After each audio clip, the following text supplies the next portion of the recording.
it's interesting if you think about.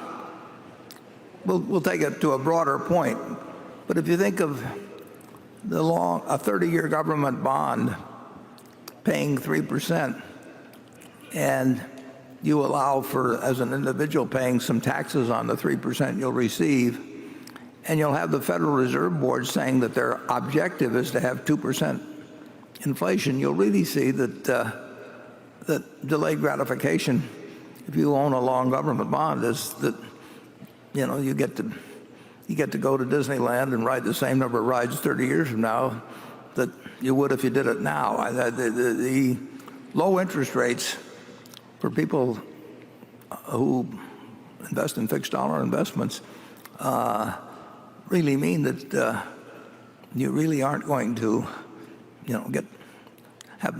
eat steak later on if you eat hamburgers now, which is what I used to preach to my wife and children and anybody else that would listen many years ago. I don't necessarily think that for all families in all circumstances that saving money is necessarily the best thing to do in life. I mean, if you really tell your kids they can, whatever it may be, they never go to the movies or will never go to Disneyland or something of the sort, because if I save this money 30 years from now, we'll be able to stay a week instead of 2 days. I think there's a lot to be said for doing things that bring you and your family enjoyment rather than trying to save every dime. I advise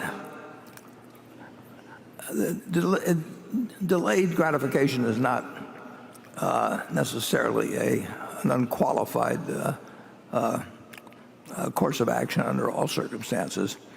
I always believed in spending 2 or 3 cents out of every dollar I earned, saving the rest. But I've always had everything I wanted. I mean, one thing you should understand,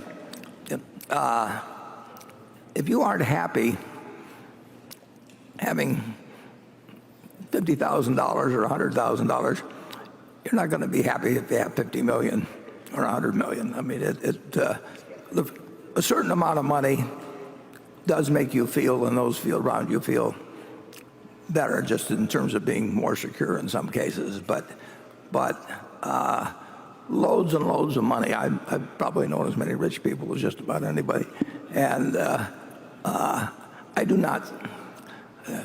don't think they're happier because they get super rich. I think they are happier when they don't have to worry about money. But you don't see a correlation between happiness and money beyond a certain place. So don't go overboard on delayed gratification.